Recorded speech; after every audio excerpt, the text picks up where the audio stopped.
pagan gods are seen in the spotlight of the silver screen. Oh, did you notice that a picture film or movie is on a silver screen?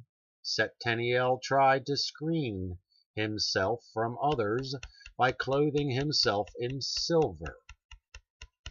Zeus was a watcher, one of the Grigori, and can be read in 2nd Enoch, chapter 18. And is also cross-referenced to the 2nd book of Adam and Eve, chapter 20. Instead of watching over us, they turned. And in the 1st book of Enoch, we read of this account in chapters 7 and 8. Samazal, along with 200 Grigori, lusted after the daughters of Adam, also the Enosh. It says they took them wives of all they chose, which implies force, rape, and born to them were giants, also known as Nephilim, which brought forth many new and ungodly races.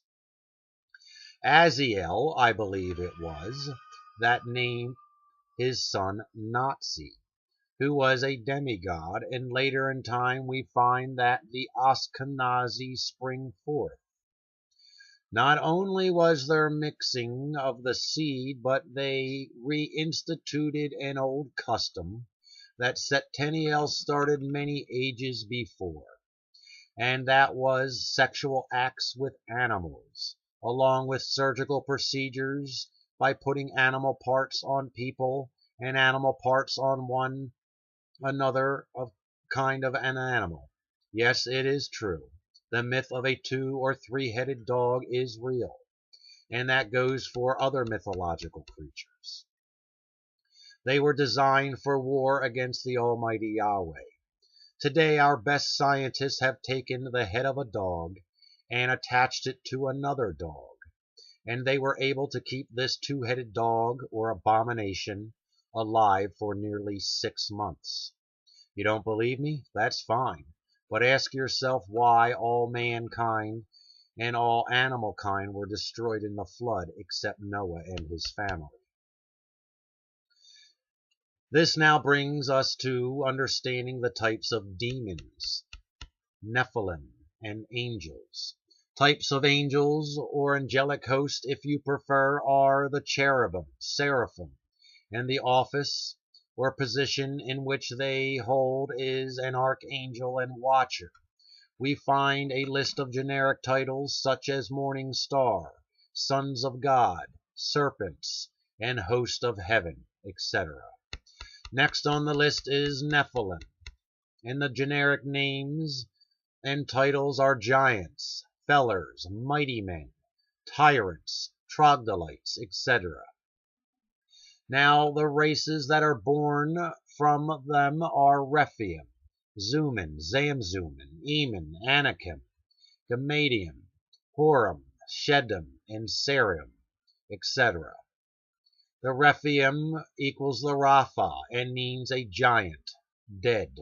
Numbers 7497 and 7496. Anakim. Oh, where'd I go? Yes, Anakim equals Anakwi, and is a descendant of Anak, and means to choke, necklace. Numbers 6060 and numbers 6062 and numbers 6059.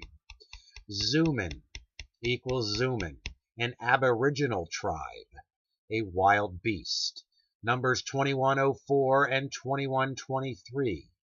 Zamzumin equals Zamzum, an intriguing native tribe, to plan, devise evil. Numbers 2157 and 2161. Eman equals Eaman, terrors, fright, horror, and fear. Numbers 367 and 368. Horam, or Churim, are cave dwellers, troglodytes, number 2752. Zophium, or Tosphium, are watchers, to observe, to wait for. Numbers 68:39 and 68:22. Caphatron, or Caphatry, means to encircle and is the origin of the Philistines. Number 37:30, 37:31, and 37:32. Gamadian, or Gamad, a warrior, to grasp. Numbers 15:74 and 15:75. Sarium, or Sarah, devil. Satar, a he-goat, hairy. Numbers 81:63. Shedem equals shed, a devil, demon, insolence, waste. Numbers 7,700 and 77:36. Nephilim equals Nephil, a giant, feller, cast down, to be judged, a fugitive, thrown down, fallen, an abortion. Numbers 53:03 and 53:07. Demons and their generic titles are demons, dead, devils, and evil spirits, and the office or position in which they hold are principalities, rulers, powers, thrones, authorities, dominions, and high places, and a couple of types of demons are Rapha and Lilith. But as for us who live, woe unto us, because we see the afflictions of Zion, and what has befallen Jerusalem. I will call the sirens. The sirens are the wives of the angels who went astray, known as the sea nymphs, or jackals, better known as Lilith, the singular being Lilith. From the sea, and you from the desert, and ye from Shedem. The Shedem are the male demons, their souls being a product of Adam and mixing with a demon, or Eve mixing with a demon husband, or the ranks of Rokshan. Shedem and Lilin, of who were officers of lower status than that of the archangels, but rebelled with Setaniel in the heavens. And the dragons from the forest, awake and bind your loins until morning, and take up with me lamentations, and mourn with me. This comes from the Apocalypse of Barak 10, verses 7 through 8. We need to look to the book of Job, as this is the oldest book in the world known to man. But first let me explain a few things. First, Moses is most likely the one that brought the writings of Job back with him when he went with Yahweh in a starship for 40 days into the cosmos. And keep in mind that this was written on another planet. Job spoke of the battle that took place in the stars. The name Job means hated, persecuted, and comes from Numbers 3:47 and 3:40, and means doubtful, some conjecturing object of enmity, others means he who turns, etc., to Yahweh. Both are uncertain. Job was wealthy and was a landowner, possibly of an entire planet, or a king, or as a king in his day of the world in which we lived. Some people believe that he lived in patriarchal times in the land of Uz, at the borders of Idumea. This I find to be false, and would be more likely to have lived during